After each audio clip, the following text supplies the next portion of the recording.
Streaming services are on the rise, and brick-and-mortar video stores are a thing of the past. We have lost that experience of wandering the aisles and stumbling upon a film we've never heard of. We have replaced the familiar face behind the video store counter with an algorithm to recommend films.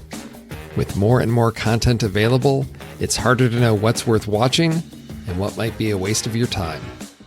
There are many hidden gems out there waiting to be discovered, and we want to help you find them.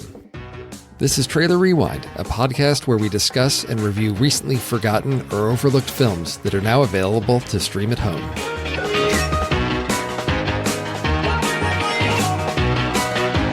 This month on Trailer Rewind, we are looking at two films about tragic singers. In today's episode, we're going to discuss Vox Lux. It's a weird world we live in. And the way I've chosen to live my life, please don't follow me, goes against some people's views on things. Do you mind if I get a quick picture with you? Mom, I'm worried about you. You're worried about me? All that matters is that you have an angle. I'm scared. Keep it simple.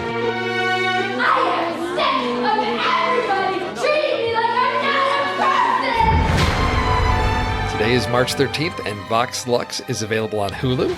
This was a film that was released into theaters on December 7th, 2018. It opened small. JJ, on 6 screens this time. Okay. 6 screens still. We're hitting like single digits here. That's how these things go. But following week, boom, up to 325 screens. During its 1 month, its whopping 1 month in theaters, it made $725,000. So that was domestically, another $500,000 globally. So Yeah. $1.25 million.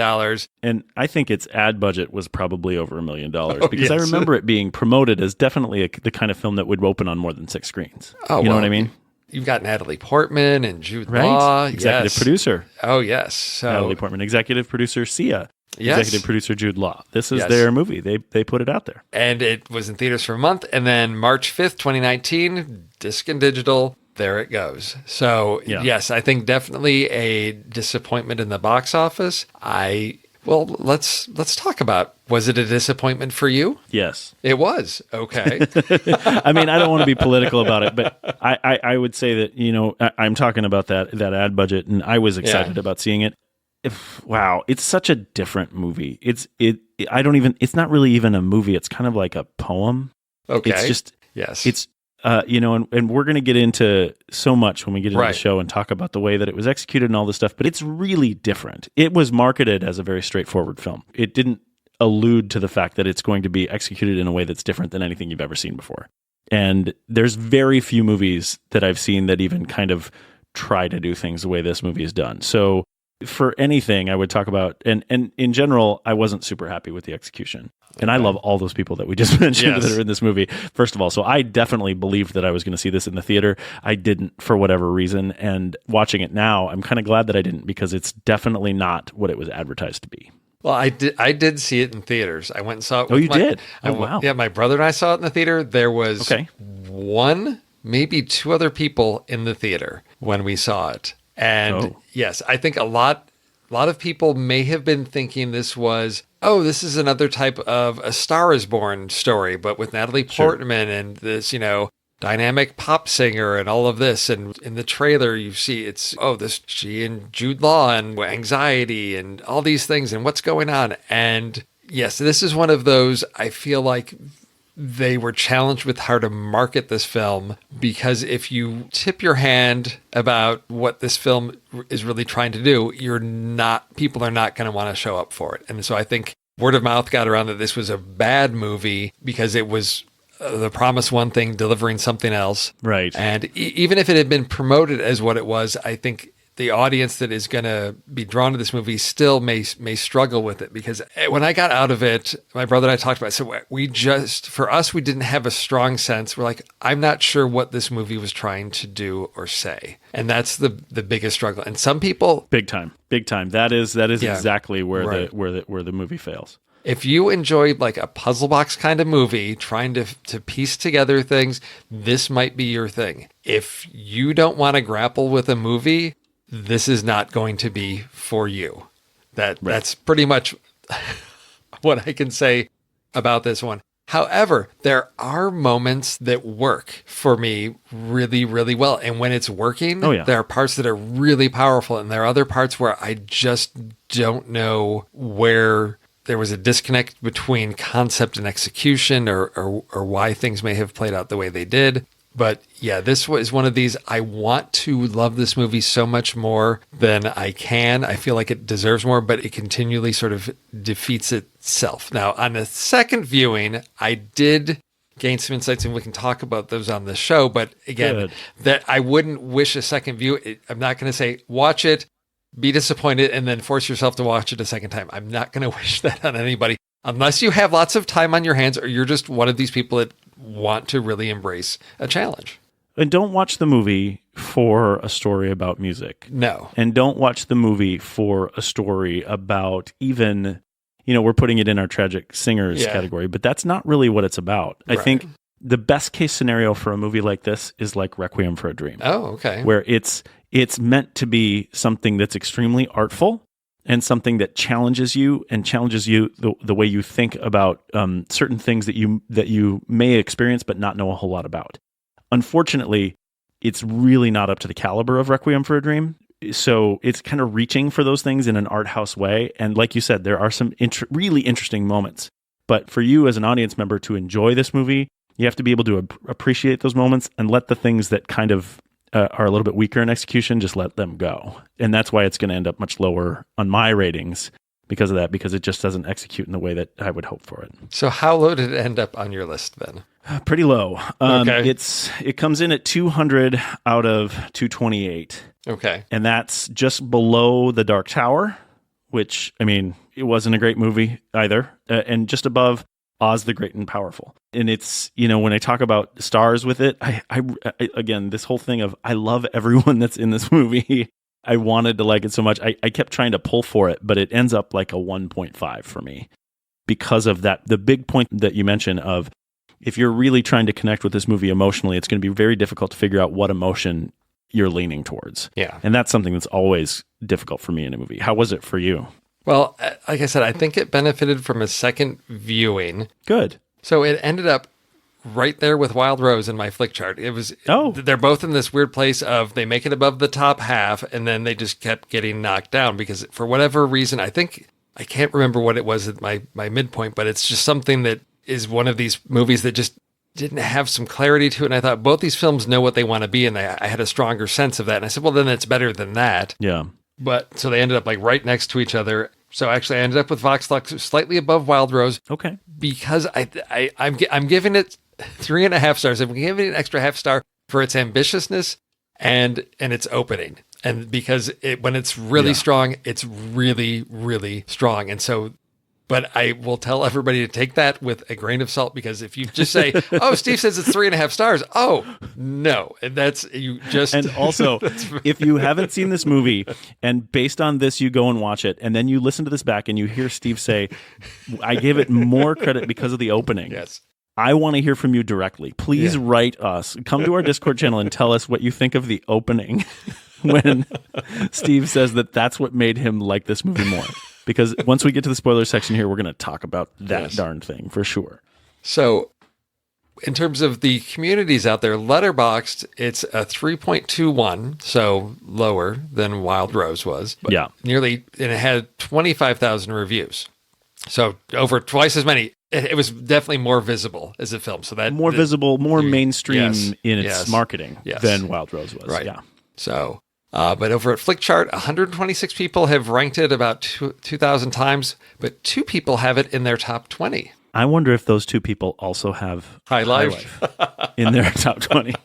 I will be curious. Possible. It's possible. It's possible because, again, these are really, I think, artful and somewhat alienating of the audience. In some ways, at times, at times, yes. So, listeners, if you think this is your kind of film and you don't want anything spoiled, this is your chance to pause the podcast and go check out Vox Lux on Hulu. So, JJ, we have to talk about the start of the film, because this... Okay, so when you say the start, Yes. I want to get into this like right away. Okay. So when you say the start, what are you talking about? Are you talking about the credits rolling before anything starts? I'm talking about everything leading up to those credits, that whole opening sequence leading to those opening scrolling credits. To me, that was like an amazing short film. Okay. A very short film. My wife was furious with me. What are you talking about in particular when you say that? I'm talking about, so as I was watching this, my wife's watching from across the room. She's working on a little project, and she's watching, and she's starting to get drawn into it. And then she says, why didn't you tell me there was a school shooting in this movie? What is wrong? I was not prepared for this. Wait, so I'm remembering that incorrectly then. So Okay. the school shooting happens before the credits roll at the beginning, Yes. is that right? Yes. Okay, so what I was remembering, and this is wrong, Okay. but was that the credits rolled and then they said the prologue or the beginning card comes up, and then they did the school shooting. But I must have that wrong. But okay, you said it's a wonderful short film. The school shooting was? It's intensely graphic. It's and very realistic. Yes, and I thought it worked. And terrifying. Yes, and I think that's what he was going for, and I think he accomplished that really well. 7 minutes. Yes, yeah, if that. Yes, it sets up everything of. I mean, this is the challenge of this movie, is that it's going to be. It starts off so strong with something that is so strong. So when you strong. say strong, you mean intense, right? Intense, emotionally. Okay. I mean, I was in the theater. I was just on the edge of my seat, and I was just. My heart is racing, and I thought, what is going on as all this comes together? Because it's the camera, the way it's shot is just very much. We're going to put the camera here, and we're these observers of something happening, playing out very realistically, something that happens a lot in this country, something that people are familiar with, and to just see it so bluntly displayed to us was shocking and unexpected. And I thought, where is this going? And so you start the movie with a sledgehammer to the face. Yes, exactly. Yes. And I will say, I want to highlight a point that you just mentioned. For most of this movie is shot very beautifully. The camera is used very well throughout this movie. Oh, yeah. In really special ways. Motion control in particular. The stuff that they were doing with the camera mounted on all different kinds of things to show path and to show moving down the road and all these like really beautiful stuff. And I'm a veteran of that, so I'm a big fan of it when it's done well in movies. But gosh, that sledgehammer to your face. Yes. Holy cow. What else are you going to do? Well, then at that point, dramatically, yes. What else are you going to do? What are you going to do? And so this is where I wondered, why is this important to the character, right? How is this? Okay. Why do we need to see this? Because this is something that's going to be very traumatic, unsettling for a lot of people. So, is it essential? Is it crucial to the story? And that's on my first viewing. That's what I struggled with a lot of throughout the film. You struggled with that from the beginning. How does this? And then when we get to the point where. When we jump forward to 2017 and Celeste, on her she's got her concert tour starting, and then there's this shooting. The gunmen are wearing masks from her video from back in 2001. And it's like, okay, we're trying to establish this connection. There's another shooting, and it's not clear in the story if there is any connection at all. If these were just random masks that they picked up, or are they trying to make a statement? That is never clarified for us. And so I thought, okay, so we've got a shooting at the beginning. We've got another shooting. We know how the first one connects to Celeste and how it's really crucial in launching her career. So then I was wondering, is this one going to be the end of her career? Are we seeing her downfall? What is this? And I really struggled to see what the film was trying to say about the violence of shootings and this pop star, and how are they connected or interrelated, to what extent? And that's where I struggled. So did you get some revelations or some insight to that on the second viewing? So I did a little bit, and then I did a little, as I was looking around, I did find the director's statement from Brady Corbett, and this was he had directed a previous film called The Childhood of a Leader that was set in Europe in the early part of the 20th century. In his statement, he says it examined key events that would go on, often inadvertently, to define the era. It featured a young protagonist who was witness to the atrocities of an epoch only to become a cause of them for the next. So basically, it's basically how you're looking at a person's life, how the events we experience become part of us, and how we then sort of echo those in our life later on. Trauma. Yes. And he said, so Vox Lux is a continuation of that theme, but on the other side of the century, a historical melodrama set in America between 1999 and 2017. And its protagonist is a pop star called Celeste, and it chronicles key events and cultural patterns that have so far defined the early 20th century via her gaze. Okay. So it gave me a little bit of something. That sounds like a lot of great words. Yes. But that's not really what's there. No. And that's why I thought, okay, that tells me what he's trying to accomplish somewhat. Right. So then I think for me, one of the key, because there are moments in the Act 2 and 3 that echo back to Act 1. So in Act 1, which is Genesis 2000 to 2001, so we have that really brutal, violent school shooting. And then what we see is then, Celeste going through rehab. She composes a song with her sister. Because, we should say rehab because she was shot. She was shot through the neck. So she needed to learn how to walk again. Yes. Rehab, painful rehab. Yes. Right. This kind of rehab. And it was, there was a lot spent on that.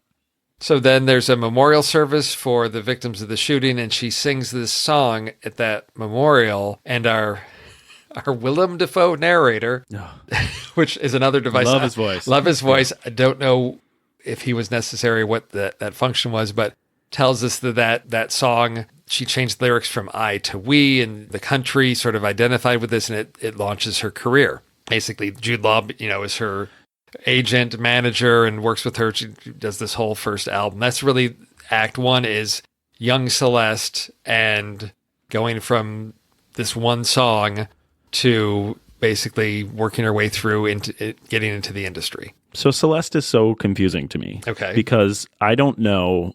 And this is a tribute to Sia. Sia wrote all the music for the movie, which is great. And she's one of the most prolific pop writers of our time, right? Yes. Of today. And she does an amazing job of writing both immature new music here and then mature pop music towards the end is kind of what we're seeing here. But I don't understand from the film if we're supposed to feel like Celeste is A, phenomenal singer, B, a phenomenal business person, which they touch on through the narration as well, and C, whether or not this is a amazing transformation that we should be cheering for her, or something that we should be gawking at and kind of terrified about, right? Because it's this pop thing.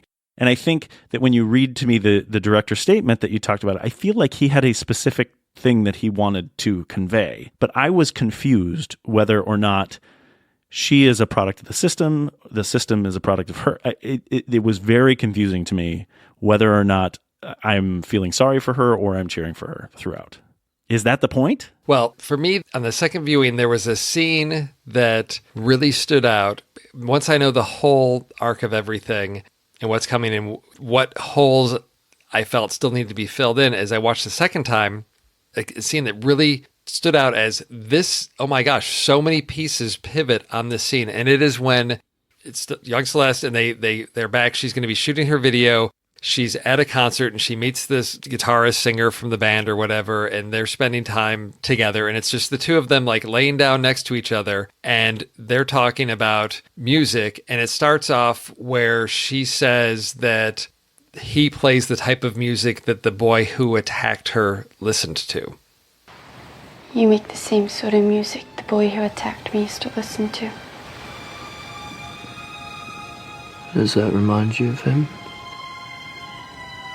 It did, just this moment. I hope that doesn't upset you too much. It doesn't. I think that when you meet someone who's going to become an important figure in your life, that may force us to look back at the past so we can get on with the future. It's all.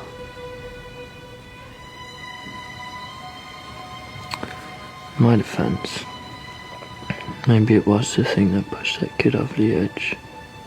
Or maybe it was the only thing that could have saved him and all those other poor kids.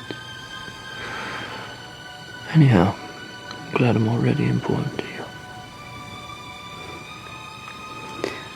I don't like to think about it or talk about it.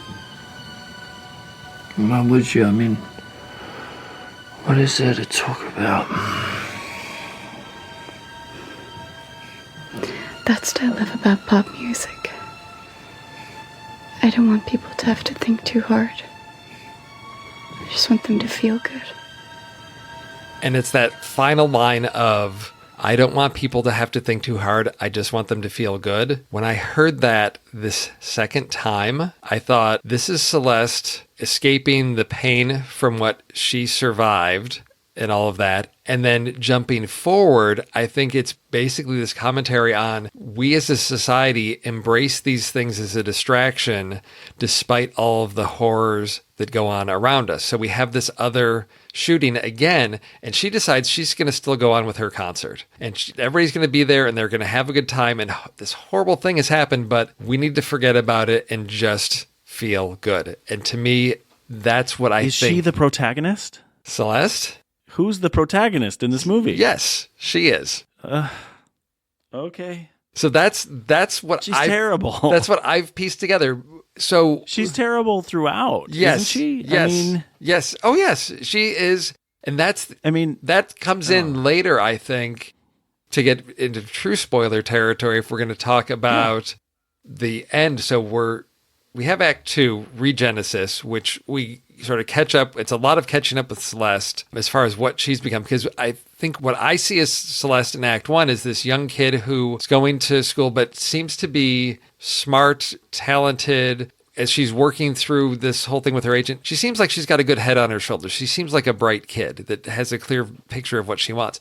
By the time we catch up with her in Act 2, our mysterious narrator gives us some additional information, and it's, for me, the key moment is Celeste and her daughter, which we can talk about casting the daughter in a second. So it's Natalie Portman as Celeste, and her daughter go for a walk to get out of the hotel to just go to a diner, and Celeste and her daughter are just talking, and then Celeste just sort of like goes off like rambling and about how things in the world have gotten worse, and that basically we've all agreed to forget the past. Hey, what can I say? You know, your Aunt Ellie has too many scruples, and sometimes life just isn't that fair, especially not nowadays. You know, now people will try and sell you anything. A TV monitor, the plain as day looks like shit, but they tout it as ultra mega triple high def whatever. Their business model relies on their customers' unshakable stupidity. And deep down, we probably sense that, their intimate knowledge of our commitment to the lowest common denominator. It's the official manifestation of the increasingly important urge to break with every living thing that has some connection to the past. What? You know, when we weren't paying attention, everyone got together and they voted. The traditions of the past are ugly. The past reeks too much of ugly old people and death.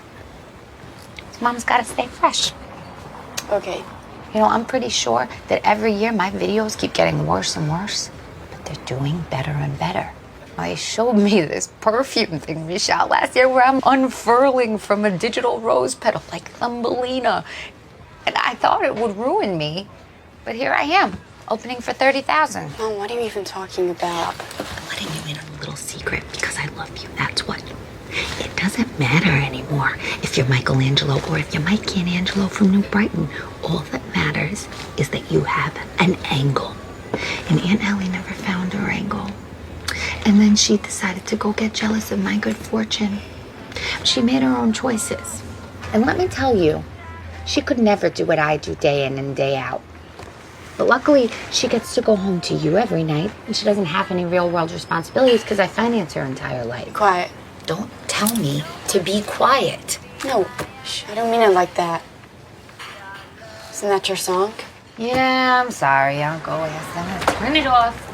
And so it ends with the music invading in the diner, and that sort of breaks things up. But Celeste she seems like such a shallow person now. Yeah. Like she's gotten dumber. Yeah, you just like, where's this shrewd businesswoman, right? You know, that's the point that I want to make, is that I think she was shallow throughout. I think she's a flawed martyr. Okay. In this story, right? She's a martyr because she went through this tragedy, and then she capitalizes on it in a way that we never feel comfortable about as an audience member. Right. And she doesn't, and you don't necessarily have a reason to root for her. And she's not necessarily particularly any good.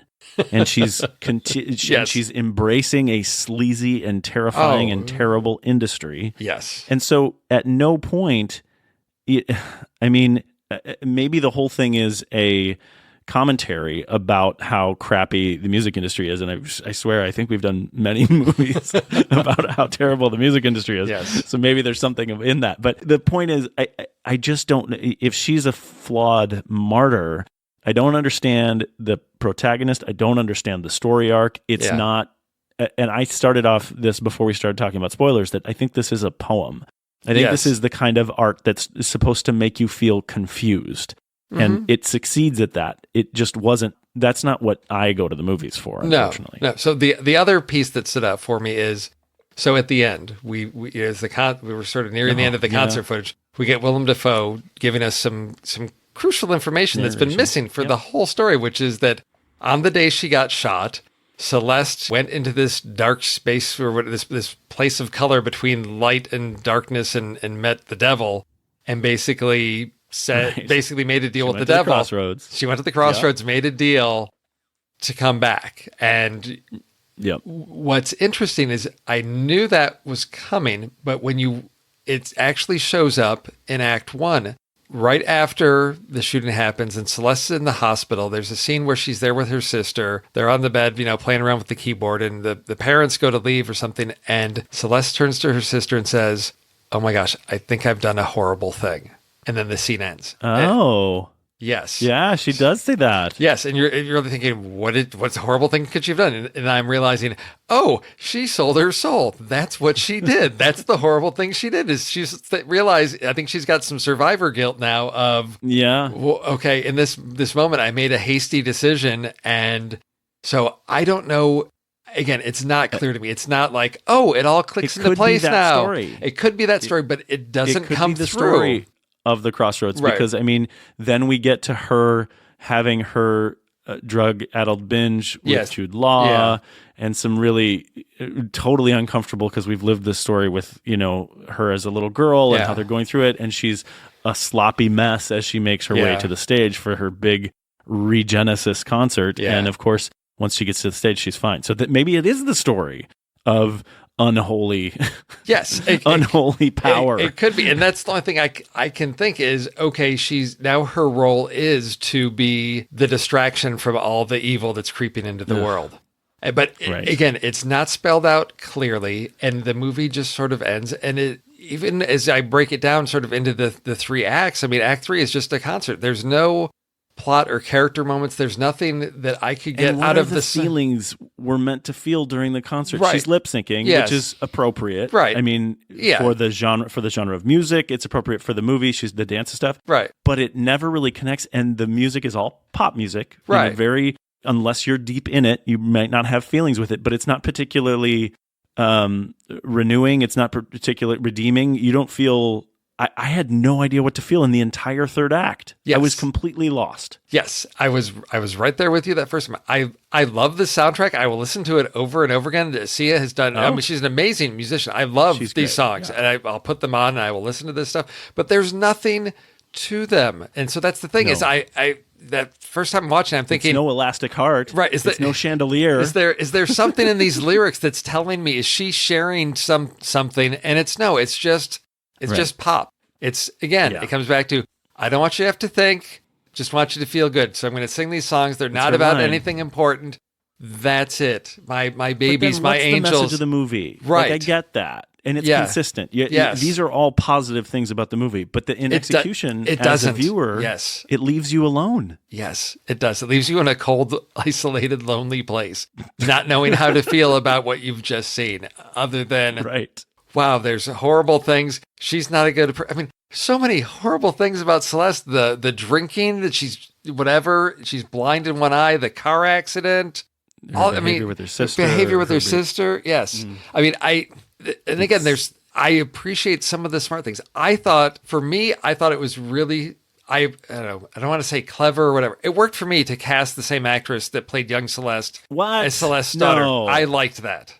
I like how that. long? Okay, then I have to ask you if that's the case, because I get why it would be okay. Yeah, but how long did it take you to realize that we're now talking about Celeste the mom and Albertine the daughter? Because I was so disoriented after we come into act 2, right? And they are saying Celeste, Celeste, Celeste. We have Natalie Portman now for the first time in the movie, and then Natalie Portman walks into the lobby, and here's the girl who's been Celeste the entire first half of the movie.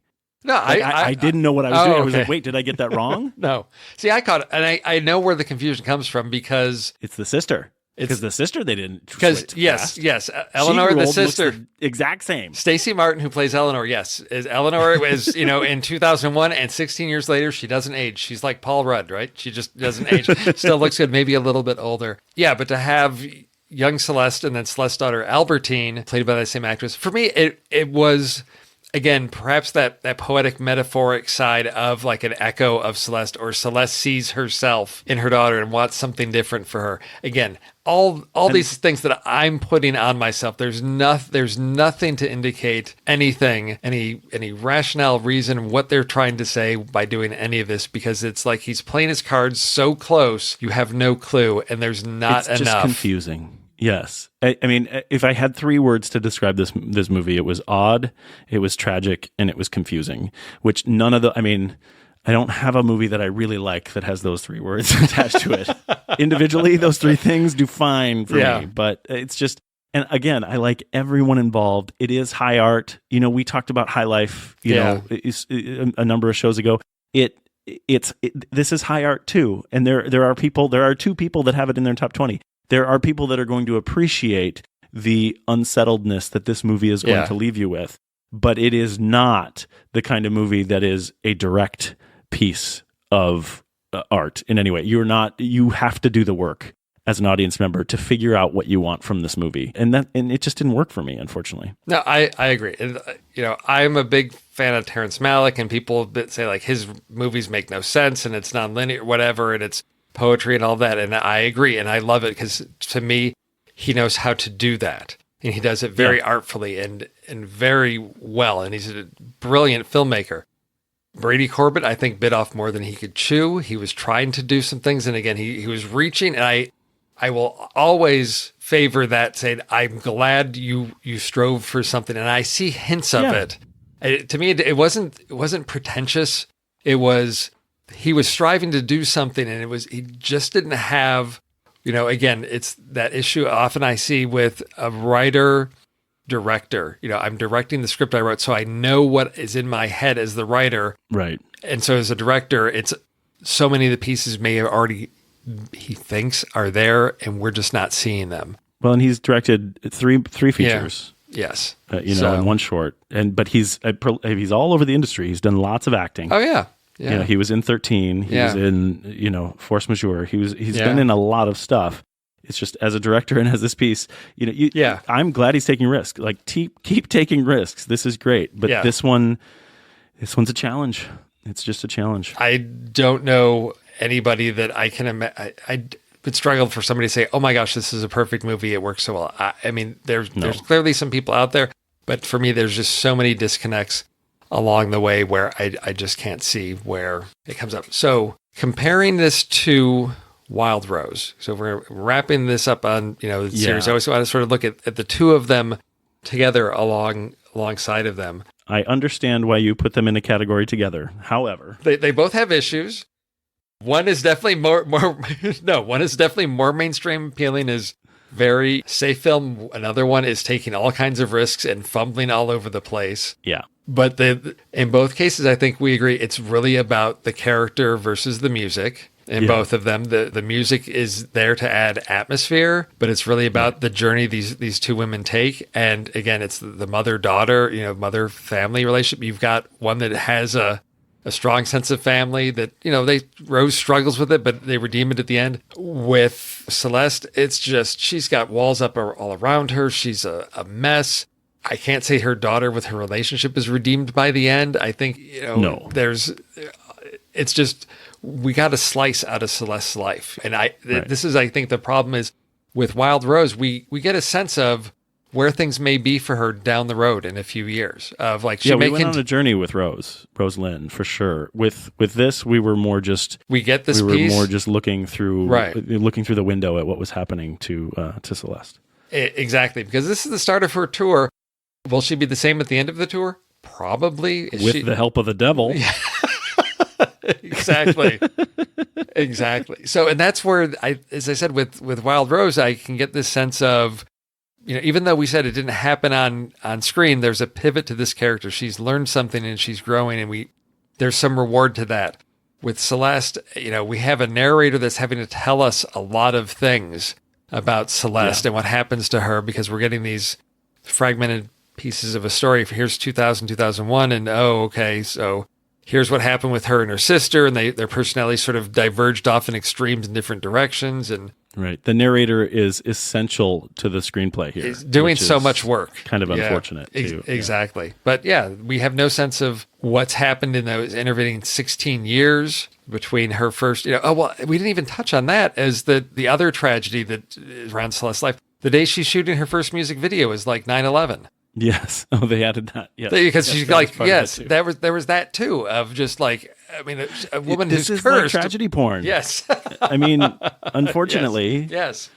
And I don't think that's what he set out to make. No. I don't think that's what he's trying to say. I think he's trying to make a statement about trauma. Yes. And the echoes of trauma in someone's life, and how unfortunate it feels when you're beset by these things, and how it can mess with your head. But it comes off just totally like you're not sure how to take it. And that's it's hard to do in a movie like this. Yes, it is. So again, I saw some more threads on a second viewing, but I had hoped that it was going to come together. I'm glad you did. I had hoped it was going to come together more, because I really wanted to, there's so many reasons why this movie should work for me, and yet I have to admit it still is a struggle, and it's just going to be one of those films that I say, I had hoped better for you, child, but you will be that thing, and I will appreciate you for what you are. And leave you with that.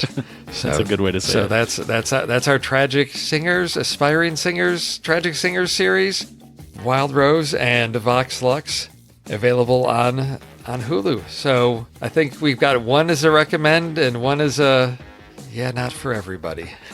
Not for everyone. No. It's a good way to say it. All right. Well, this was glad we tackled this series again. These feel like right there where we should be with the Trailer Rewind films, and I had a great time talking about these, and hopefully at least both of us got a couple of songs to add to our playlists out of this series. I love it. All right, thanks, JJ. See ya. Thank you for listening to Trailer Rewind. If anything we said here entertained, educated, or even enraged you, we'd like you to tell people about this podcast. Whatever your listening platform is, please share, rate, or write a short review. It helps other podcast listeners find us. If you enjoy connecting with other film fans, you can become a member of our community on Discord. It's free, and there's always an interesting dialogue or debate to jump into. You can also financially support us on Patreon. Perks include early access to episodes, exclusive Discord channels, the opportunity to chat with us live before we record an episode, and the warm feeling you get knowing you are contributing support to the behind-the-scenes resources that help everyone here at the Next Real family of podcasts. So please join us on Discord or become a Patreon supporter. Either way, we would love to have you be part of our community. Hondo.